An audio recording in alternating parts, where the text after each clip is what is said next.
আমি বলছি এত কষ্ট হচ্ছে ভিতরে যে হসপিটালে বসে থাকতে পারছি না। আমাদের সব ডাক্তাররা সবাই খুব ডিস্টার্বড।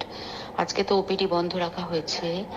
তোরা জানিস সমস্ত ঘটনা শুনলাম যা মানে সত্যিকারের ঘটনা, যেটা ఆర్జీకర్ ভিতরের যেটা ఈ ఆడియో క్లిప్ ఆ అమ్మాయి చనిపోవడానికి కొద్ది గంటల ముందు రిలీజ్ చేసినటువంటి ఆడియో క్లిప్ ఇది.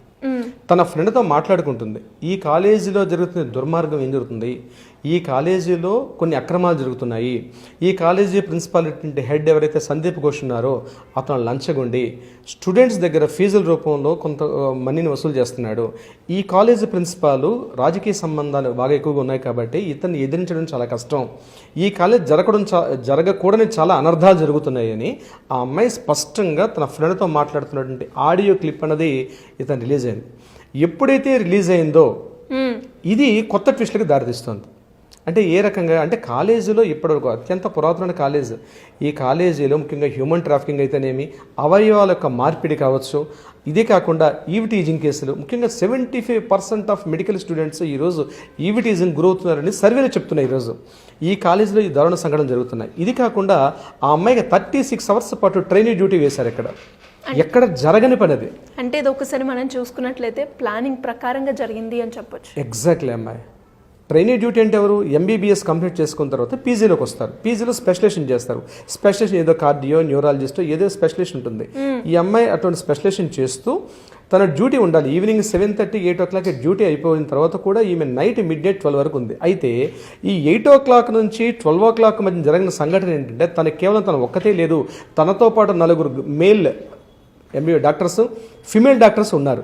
ఎప్పుడైతే తనకి సంఘటన జరిగింది తెలిసిందో తన బాయ్ ఫ్రెండ్ తోటి, తన బాయ్ ఫ్రెండ్ కాదు తన ఫ్రెండ్ యొక్క బాయ్ ఫ్రెండ్ తోటి ఈ విషయం మీద వాగ్వాదం జరిగింది. 8:39 ఆ టైంలో ఒక పెద్ద వాగ్వాదం జరిగింది. ఈ సమయంలో వీళ్ళందరూ కలిసి గ్రూప్ డిస్కషన్ చేసుకున్నారు. కానీ ఈ అమ్మాయికి తెలిసిన విషయం వాళ్ళు బయటకి తీయొద్దు, తీస్తే నీ యొక్క అంత చూస్తాను సమయంలో ఒక పెనుగులాట జరిగింది. అక్కడ ఈ 4 ఫ్రెండ్స్ ఏం చేశారు, రాత్రి ఈ అమ్మాయికి అక్కడ పైన, ఇది 4th ఫ్లోర్లో ఉన్నటువంటి బిల్డింగ్లో 4th ఫ్లోర్లో ఉన్నటువంటి ప్లేస్ ఇది. ఈ అమ్మాయిని 4th ఫ్లోర్లో డిస్కషన్ అయిపోయింది. మిడ్నైట్ 12:30, 1 o'clock ఈ అమ్మాయి పడుకోవడానికి నువ్వు అక్కడ పైకి వెళ్ళని చెప్పారు. పైకి ఈ అమ్మాయి ఒక్కతే వెళ్ళిన తర్వాత ఈ బాయ్స్ అందరు 4 కూడా వెళ్ళారు. మొత్తం 8 మంది, 4 గర్ల్స్, 4 మేల్ ఫీమేల్స్ ఇద్దరు కలిసి పైకి వెళ్ళారు. ఈ అమ్మాయి తోటి ఫిజికల్ హ్యాండ్లింగ్ చేసి కొట్టారు అమ్మాయిని. అంటే కాలర్ బోన్ విరిగింది, పెల్విక్ గ్లాండ్ విరిగింది. ఆమెను గట్టిగా ఫిజికల్ హ్యాండ్లింగ్ చేసి కొట్టారు. మెడ నులిపివేసి చంపేశారు ఆమెను. అందుకే ఇప్పుడు ఎంత గట్టిగా నులిపితేనే కళ్ళ నుంచి రక్తం బయటకు వస్తుంది.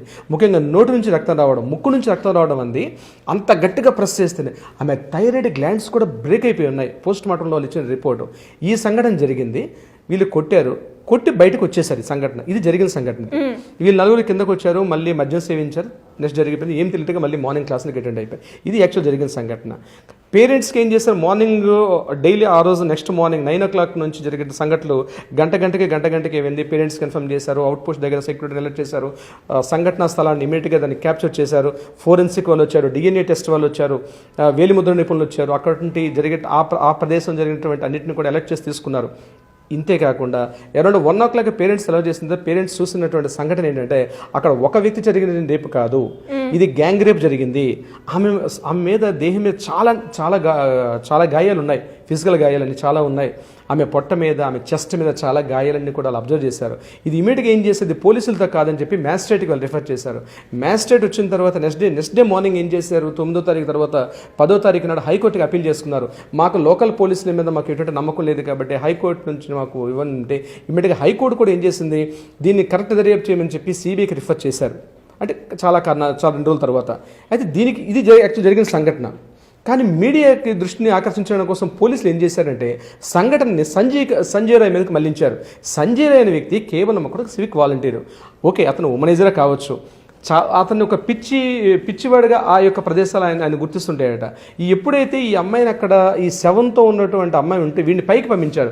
పైకి వెళ్ళి ఆ పార్ట్ని క్లీన్ చేయమని చెప్పేసి ఈ అబ్బాయి ఏం చేశాడు, ఈ సంజయ్ రాయ్ అనేటువంటి వ్యక్తి పైకి వెళ్ళి అక్కడ నిస్తేజంగా అంటే అగ్నగంగా ఉన్నటువంటి ఆమెను చూసి శవంతో ఇతను సెక్స్ చేశాడని, అది దీని యొక్క కారణాలని ఇవన్నీ చాలా బయటకు వచ్చాయి.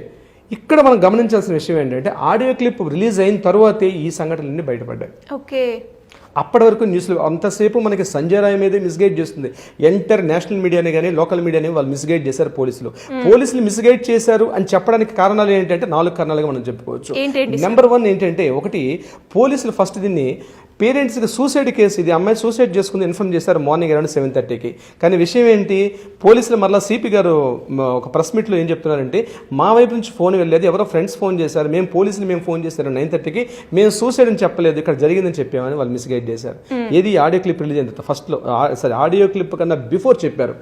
నెక్స్ట్ ఏం చెప్పారు, ఆ అమ్మాయి యొక్క కాలర్ బోను పెల్విక్ బోన్ అనేది బ్రేక్ అవ్వలేదు, ఆమె సేఫ్టీగా ఉంది, అంటే ఆమె బోన్స్ ఎక్కడ బ్రేక్ కాలేదని చెప్పారు. కానీ వాస్తవ పరిస్థితి ఏం జరిగింది, అక్కడ పెల్విక్ బోన్ కూడా, అంటే ఎక్కడ వస్తుంది, నడుంకి మనకి చెస్ట్కి మధ్యలో నడుము దగ్గర ఉంటుంది, అది చాలా హార్డ్గా ఉంటుంది, అది బ్రేక్ అయి ఉంది. నెంబర్ 3 ఇంకోటి ఏం చెప్పారు అక్కడ వాళ్ళు, మేము అమౌంట్స్ ఇచ్చాము, అంటే బయట సోషల్ మీడియా చెక్కలు కుట్టిన వార్త ఏంటంటే, ఈ పేరెంట్స్ యొక్క నోరు నొక్కేయడం కోసం అని చెప్పి, వాళ్ళని బయట రానియకుండా ఉండడం కోసం అని చెప్పి ఆమెకు కొంత వీళ్ళు ఆఫర్ చేశారు. ఓకే, ఈ ఒక్క పాయింట్ మనం లీగల్గా చెప్పుకుంటే, ఈ అమౌంట్ ఇవ్వడం ఉంది ముఖ్యంగా ఈ మాలిస్టేషన్లో కానీ, అత్యాచారం జరిగేటప్పుడు కానీ, మర్డర్స్ జరిగేటప్పుడు కానీ ఆ బాధిత కుటుంబాలకు కొంత మనీని ఆఫర్ చేస్తే రాష్ట్ర ప్రభుత్వం అఫీషియల్గా ఇస్తుంది. సో ఈ ఒక్క పాయింట్ మనం పక్కన పెడితే, సూసైడ్ కేసు కావచ్చు, అంటే సూసైడ్ ఇన్ఫర్మేషన్ కావచ్చు, లేకపోతే మల్టిపుల్ పర్సన్స్ గ్యాంగ్ రేపింగ్ అన్నది, అక్కడ ఆమె స్పెర్మ్ పాయింట్స్ ఎక్కువగా మోర్ దాన్ 150 grams ఉందని ఏదైతే సోషల్ మీడియా చెక్కలు కొట్టిందో అట్లాంటిది ఏమీ లేదు, ఒక సింగిల్ పర్సన్ అదంతా చెక్క, అది రూమర్ అని చెప్పి కొట్టిపడేశారు. కానీ ఈరోజు ఆడియో క్లిప్ ఏదైతే రిలీజ్ అయిందో ఇవన్నీ కూడా తప్పు. పోలీసులు రిలీజ్ చేసిన న్యూస్ బులెటిన్స్ అనేది తప్పు. యాక్చువల్గా ఫ్యాక్ట్ వేరే ఉంది, అంటే ఆ కాలేజీలో ఏదో ఒక తెలియని అసాంఘిక కార్యకలాపాలు ఉన్నాయి, కాలేజీలో జరుగుతున్నాయి.